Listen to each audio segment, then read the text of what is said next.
Next है differentiate between animal cells, plant cells। अब ये देखें इनके answer. Animal cell and the plant cell. Animal cell, cell wall is absent. इस question का जो आंसर है आपकी बुक के पेज नंबर 4 पर है। Cell wall is absent. Animal cell के अंदर सेल वॉल नहीं होती, जबकि प्लांट सेल के अंदर सेल वॉल इज प्रेजेंट। पहला डिफरेंस हो गया। दूसरा डिफरेंस, एनिमल सेल के अंदर nucleus is present in the centre of the cell. Nucleus जो है वो सेल के दरमियान में मौजूद होता है एनिमल सेल के अंदर। Nucleus is present to the one side of the cell. Nucleus जो है सेल की एक तरफ मौजूद होता है, एक दीवार के साथ, due to the occurrence of large vacuole in the centre of the cell. क्योंकि प्लांट सेल के दरमियान में एक बड़ा सारा वैक्यूल मौजूद होता है। अब अगर बुक पे देखें इसी पेज नंबर 4 पर, तो आपको प्लांट सेल और एनिमल सेल की डायग्राम्स बना के दिखाया गया है, तो उससे भी आप इसको बखूबी समझ सकते हैं। आप खुद कोशिश करें तो उन दोनों डायग्राम में फर्क ढूंढें। अच्छा, तीसरा फर्क, सेंट्यूल्स आर प्रेजेंट। एनिमल सेल्स के अंदर सेंट्यूल्स मौजूद होते हैं, प्लांट के अंदर सेंट्यूल्स आर एब्सेंट। उस डायग्राम में देखें तो बिल्कुल वाजिया बने हुए देखते हैं, एनिमल सेल के अंदर सेंट्यूल्स मौजूद हैं, जबकि प्लांट सेल के अंदर सेंट्यूल्स कहीं भी नहीं है। Next difference, chloroplast is absent. Animal cells के अंदर क्लोरोप्लास्ट नहीं होता, जबकि प्लांट सेल के अंदर क्लोरोप्लास्ट इज प्रेजेंट। क्लोरोप्लास्ट मौजूद होता है। Last difference, outer most covering is cell membrane. Animal cell की सबसे बाहर वाली जो कवरिंग है, बाहर वाला परत है, वो सेल मेम्ब्रेन है, जबकि प्लांट सेल के अंदर सबसे बाहर वाली कवरिंग सेल वॉल होती है। Outer most covering is cell wall. फिर प्लांट सेल में सबसे बाहर वाली कवरिंग जो है वो सेल वॉल है। सेल वॉल के अंदर वाली साइड पर सेल मेम्ब्रेन भी मौजूद होती है। ये बात भी माइंड में रखनी है। नेक्स्ट डिफरेंस देखें, साइटोप्लाज्म एंड न्यूक्लियोप्लाज्म। इस क्वेश्चन का आंसर आपकी बुक के पेज नंबर 5 पर मौजूद है। The material present between the cell membrane and the nuclear membrane is called cytoplasm. Cell membrane और न्यूक्लियर मेम्ब्रेन के दरमियान में जो मटेरियल मौजूद है उसे कहते हैं साइटोप्लाज्म। न्यूक्लियोप्लाज्म फिर क्या है? The material present inside the nuclear membrane is called nucleoplasm. वो मटेरियल जो न्यूक्लियर मेम्ब्रेन के अंदर मौजूद है उसे न्यूक्लियोप्लाज्म बोलते हैं। इसे अगर डायग्राम की मदद से समझना चाहें तो कैसे समझाएं आपको? इधर डायग्राम एक बनाते हैं। फर्ज करें कि ये एक क्या है जी, सेल है। एनिमल सेल की बात कर लेते हैं। सेल के दरमियान में होता है न्यूक्लियस, ठीक है। बाकी ऑर्गेनेल्स भी इधर मौजूद हैं डिफरेंट, ठीक है। माइटोकॉन्ड्रिया, गोल्गी अपरेटस सारी मौजूद है। ये सबसे बाहर वाली जो दीवार है सेल की, इसे क्या बोलते हैं? Cell membrane.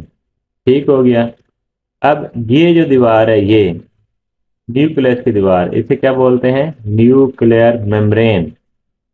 अब सेल मेम्ब्रेन यहाँ से लेकर और न्यूक्लियर मेम्ब्रेन तक, ये जो दरमियान में यहाँ तक मटेरियल मौजूद है सारा, इधर तक, इसे क्या बोलेंगे? साइटोप्लाज्म। इस सेल मेम्ब्रेन और न्यूक्लियस की जो मेम्ब्रेन है, जिसे हम क्या बोलते हैं जी? Nuclear membrane. इसके दरमियान जो सारा मटेरियल ये मौजूद है, इसे साइटोप्लाज्म कहेंगे। न्यूक्लियर प्लाज्म फिर क्या है जी? ये जो न्यूक्लियर मेम्ब्रेन है, न्यूक्लियस की दीवार को क्या बोलते हैं? Nuclear membrane. इसके अंदर जो भी मटेरियल इधर मौजूद है, इसे बोलेंगे न्यूक्लियो प्लाज्म। समझ आ गई? नेक्स्ट फर्क देखें, it is semi viscous. Cytoplasm की बात हो रही है, जो ये सारा मौजूद है, ये वाला इधर, न्यूक्लियस से इधर और सेल मेम्ब्रेन के अंदर अंदर।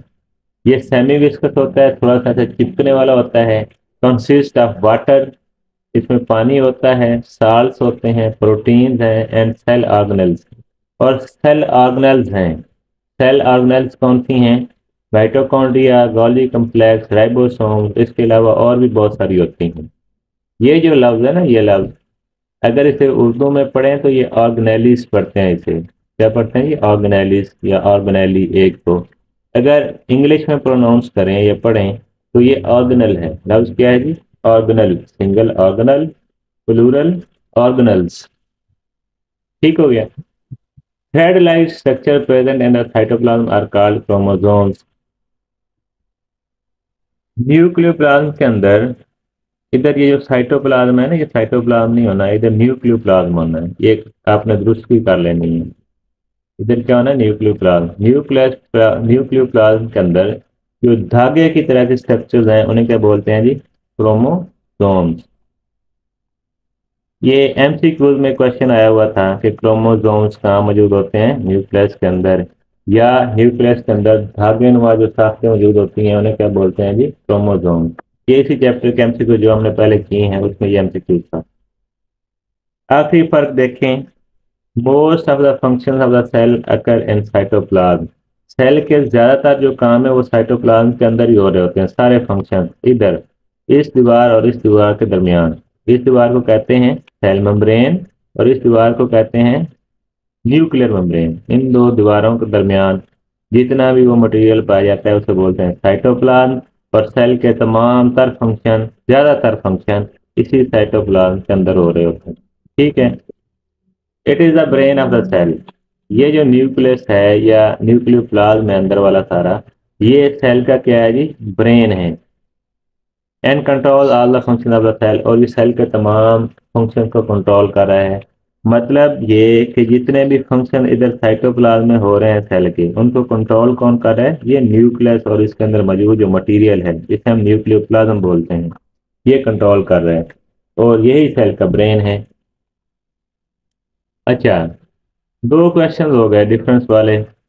एक है एनिमल सेल और प्लांट सेल के अंदर में फर्क, ये भी हमने कर लिया। साइटोप्लाज्म और न्यूक्लियोप्लाज्म के दरमियान फर्क, ये भी कर लिया है। नेक्स्ट क्वेश्चन है जाइलम और फ्लोएम के दरमियान फर्क। Xylem cells combine to form xylem tissue. Xylem cells मिलकर जाइलम टिश्यू बनाते हैं। बिल्कुल ऐसे ही phloem cells combine to form phloem tissues, के फ्लोएम सेल मिलकर फ्लोएम टिश्यू बना देते हैं। अब दूसरा फर्क है इनके फंक्शंस का। Xylem transports water and minerals from roots to the other parts of the plants. Xylem जो है ये पानी और मिनरल वगैरह को जमीन से जल्ब करके जड़ों से फिर पौधे के बाकी तमाम हिस्सों तक पहुंचाता है। कौन जी? जाइलम। फ्लोएम का काम क्या है? Phloem transports the food from leaves to the other parts of the plant. Phloem जो है वो तैयार शुदा खुराक को पौधे के पत्तों से पौधे के बाकी तमाम हिस्सों तक पहुंचाता है। इधर देखें, खुराक पत्तों से लेकर पौधे के बाकी तमाम हिस्सों तक जा रहा है फ्लोएम। क्यों? क्योंकि पत्ते ही पौधे के अंदर वो जगह हैं जहां खुराक बनती है पौधे की। और ये जाइलम जो है ये देखें रूट से पानी लेके जा रहा है, रूट से, क्योंकि रूट्स ही वो ऑर्गन्स हैं पौधे के जो पानी को जल्ब कर रहे हैं जमीन से। पानी के साथ बाकी मिनरल्स वगैरह को भी एब्जॉर्ब करते हैं। फिर जो हम खाद्य वगैरह देते हैं पौधों को, पानी देते हैं, ये जड़ों में देते हैं ना नीचे जमीन में, और फिर जमीन से वो जड़ों के जरिए पौधों से जल्ब कर लेते हैं। नेक्स्ट क्वेश्चन है epidermal cell and the epithelial tissues. Epidermal tissue और एपिथेलियल टिश्यू में फर्क बयान करें। एपिडर्मल टिश्यू, इसका एक एमसीक्यू भी था कि इंसानी जल जो है वो कौन सा टिश्यू से मिलकर बनी हुई है। हमने कौन सा ऑप्शन लगाया था? Epithelial tissue. जबकि पौधों की जो जल्द है वो कौन सा टिश्यू से मिलकर बनी होती है? एपिडर्मल टिश्यू से। ठीक है, अब इनका फर्क देखें। Epidermal cells combine to form epidermal tissues. Epidermal cells मिलकर एपिडर्मल टिश्यू बनाते हैं, जबकि epithelial cells join to form epithelial tissue. Epithelial cells मिलकर एपिथेलियल टिश्यू बनाएंगे। अब अच्छा जी, these are found in the plants. Epidermal tissue पौधों में पाए जाते हैं। These are found in animal. Epithelial tissue कहाँ पाए जाते हैं? जानवरों में। अब इनका फंक्शन देखें। आखिरी फर्क जो है, these tissues form the outer protective layer of roots. ये टिश्यू जो हैं ये पौधों की पुरानी हिफाजती तह बनाते हैं, या आप कह लें जेल बनाते हैं, of roots, stems and the leaves. जड़ों की, तनों की और पत्तों की जो ब्रौनी हिफाजती तय है वो कौन बनाता है जी? Epidermal tissue. अब इधर देखें जी एपिथेलियल का। These tissue form the surface layer of the skin and the inner lining of the tubes are the cavities in the body. Epithelial tissue जो हैं वो जल्द की सरफेस लेयर बनाते हैं, सबसे बाहर वाली तय, and inner lining of the tubes, और हमारे जिस्म के अंदर जितनी भी नालियां हैं या कैविटीज हैं और उनकी सबसे अंदर वाली जो लेयर है वो भी यही एपिथेलियल टिश्यू बना रहे हैं। तो ट्यूब्स या कैविटीज क्या हैं? मसलन हमारा मुंह है, हमारे मुंह के अंदर वाली, सबसे अंदर वाली ऊपरली जो तय है, आप कह रहे हैं कि हमारे ये जो गाल हैं, चीक्स, इनके अंदर वाली जो सबसे तय है, बैर वाली अंदर वाली तय से सबसे ऊपर वाली तय, वो कौन बना रहा है? Epithelial tissue. हमारी जबान के ऊपर वाली सबसे जो ऊपर वाली तय है वो एपिथेलियल टिश्यू से बनी हुई है। हमारे नाक के अंदर वाली जो वो तय है सबसे ब्रौनी, नाक के अंदर सबसे ब्रौनी, वो एपिथेलियल टिश्यू बना रहे हैं। इसी तरह हमारे जिस्म के अंदर खून की नालियां हैं, डाइजेस्टिव सिस्टम की नालियां हैं, उनके सबसे अंदर वाली तय से जो सबसे बैरूनी तय है वो भी एपिथेलियल टिश्यू ही बनाते हैं। राइट। Question number 5। अच्छा, ये गौर करें, साथ मैंने पेज मेंशन किए हुए हैं सारे। अगर आप बुक से भी इनके आंसर देखना चाहेंगे आपको बआसानी मिल जाएंगे, वहीं से निशान लगा लें, इधर से स्क्रीनशॉट ले सकते हैं। Root system and the shoot system. Underground parts of the plant form the root system. पौधे के वो हिस्से जो जमीन के अंदर होते हैं वो रूट सिस्टम बनाते हैं। Aerial parts of the plant form the shoot system. जबकि वो हिस्से पौधे के जो जमीन से बाहर होते हैं हवा में, उन्हें क्या बोलते हैं जी? Aerial parts. ये मिलकर क्या बनाते हैं जी? Shoot system. अंडरग्राउंड पार्ट्स मिलकर क्या बनाते हैं जी? Root system. अब अंडरग्राउंड पार्ट्स में देखें क्या है जी? Roots and its branches. It consist of roots and its branches. Root system जो है वो जड़ों और जड़ों की शाखों पर मुश्तमिल है। शूट सिस्टम किस पर मुश्तमिल होता है? It consist of stem, branches, flowers and the fruits. ये तनों, शाखों, फूलों और फलों पर मुश्तमिल है। इसमें पत्ते भी आ जाएंगे, पौधे के जमीन के पैर वाले सारे हिस्से आ जाएंगे।